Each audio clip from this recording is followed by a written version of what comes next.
So the law right now has a bunch of things in it where it relies on jury sequestration. It relies on it. And I always say there's no more such thing as jury sequestration.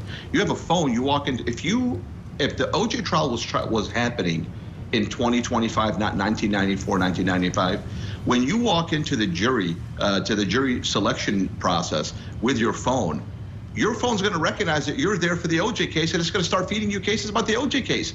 Your opinion will be colored about that case before you are even selected as a juror, right? So the jury case, the OJ case is everything in our society. When I was in law school, all we talked about was the OJ case back in 2003. 2000 was fresh after the OJ case. And we would talk about the OJ case, and the law is still catching up, right? Jury sequestration is still catching up.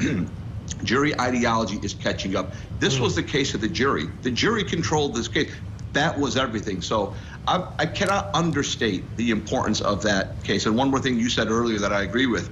I use a phrase, I say Furman-esque, right? So like with Michael Proctor, I say his conduct, for example, was Furman-esque. There's several investigators because things catch up to you, right? You were trained during the OJ era, and you are still an investigator. You know, you're going to think that you have covered everything about the OJ case is everything about our profession. Maybe 200 years from now, it will just be a historical thing that would not be relevant, but it is so relevant to this day to every single criminal case, even civil cases.